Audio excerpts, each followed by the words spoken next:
జీడిపప్పు మిఠాయి తినే మిమ్మల్ని మెచ్చుకొని రాజశేఖర రెడ్డి గారు మీకు 2009లో టికెట్ ఇచ్చారంటుంటారు.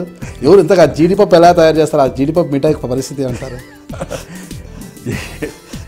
రాజశేఖర రెడ్డి గారికి నచ్చింది కాబట్టి ప్రతిసారి ఆయన విజయవాడ వచ్చినా లేకపోతే నేను హైదరాబాద్ వెళ్ళినా ఆ జీడిపప్పు ప్యాకెట్ ఇచ్చేవాడిని. చక్కగా ఆయన ఒక చిన్న మొక్కే టేస్ట్ చేసేవాడు. ఆయన చాలా హ్యాపీ ఫీల్ అయ్యేవాడు.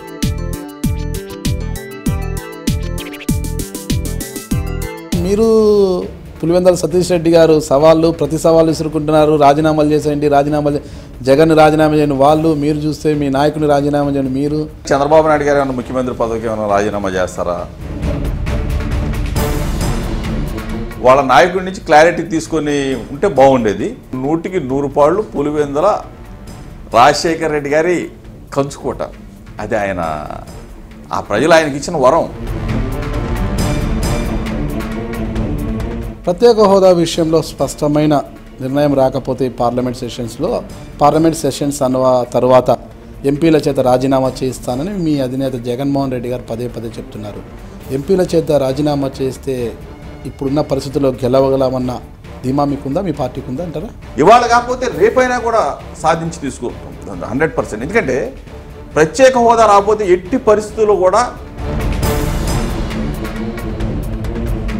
2019 నాటికి ప్రత్యేక హోదా అన్న అంశమే ఉండదు, ఏ రాష్ట్రానికి ప్రత్యేక హోదా ఉండదు అంటున్నారు కదా. అలాంటప్పుడు ఎలా సాధ్యమవుతుంది అంటారు? సాధ్యాలు శిలాశాసనాలు ఏం కాదు. ఆర్థిక సంఘం ఇవ్వొద్దంది, లేకపోతే నీతి ఆయోగ్ ఇవ్వొద్దంది. ఇవన్నీ కూడా రంగా గారి హత్యకు దారితీసిన కారణాలు ఏమంటారు? ఎవరు చంపించింటారంటారు? ఇప్పటివరకు అది తేలలేదు కదా, కోర్టులో కూడా ప్రూవ్ కాలేదు. అది టీడీపీ అంటారు. టీడీపీలో వారు ఎవరు అంటారండి? అంత పెద్దోళ్ళు ఎవరు చేశారంటారు?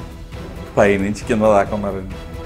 పైనుంచి కింద దాకా రంగా గారి హత్య ఒక శాసనసభ్యుడు నాకు న్యాయం చేయండి అని చెప్పేసి నిరాహార దీక్ష చేస్తామంటే చంపేస్తే ప్రభుత్వానికి తెలియకుండా జరుగుతాయంటారు. శాసనసభ్యుడిని రక్షించాల్సింది ఎవరండి? ప్రభుత్వం కాదు. జగన్మోహన్ రెడ్డి పవన్ కళ్యాణ్ని కలిసి ప్రత్యేక హోదా కోసము సాయం అడగబోతున్నారు, మద్దతు కోరబోతున్నారు అన్న కథనాలు కూడా బయటికి వస్తున్నాయి. దీనికి మీ సమాధానం ఏమంటారండి? అది మంచి సాంప్రదాయం అండి. అంటే తప్పనిసరిగా జగన్మోహన్ రెడ్డి గారు అందరిని కూడా కలుపుకొని వెళ్తారు. ఆ దిశగా రేపు రాబోయే ఎన్నికల్లో కూడా తప్పనిసరిగా. నిజంగా ముద్రగడ పద్మనాభం వెనక మీరు ఉన్నారంటారా? ముద్రగడ పద్మనాభం గారు మాట్లాడుతున్నారు కాబట్టి చంద్రబాబు నాయుడు గారు మమ్మల్ని పక్కన కూర్చోబెట్టుకుంటా ఉన్నారు. లేదంటే ఆయన మా కాళ్ళ దగ్గర కూర్చోబెట్టుకున్నారు. వీళ్ళే చెప్తారు. కాపు నేతలు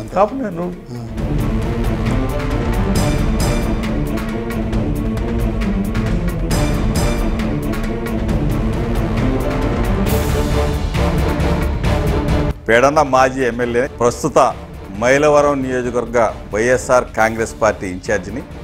మీరు చూస్తున్నారు ఐ డ్రీమ్ మీడియా.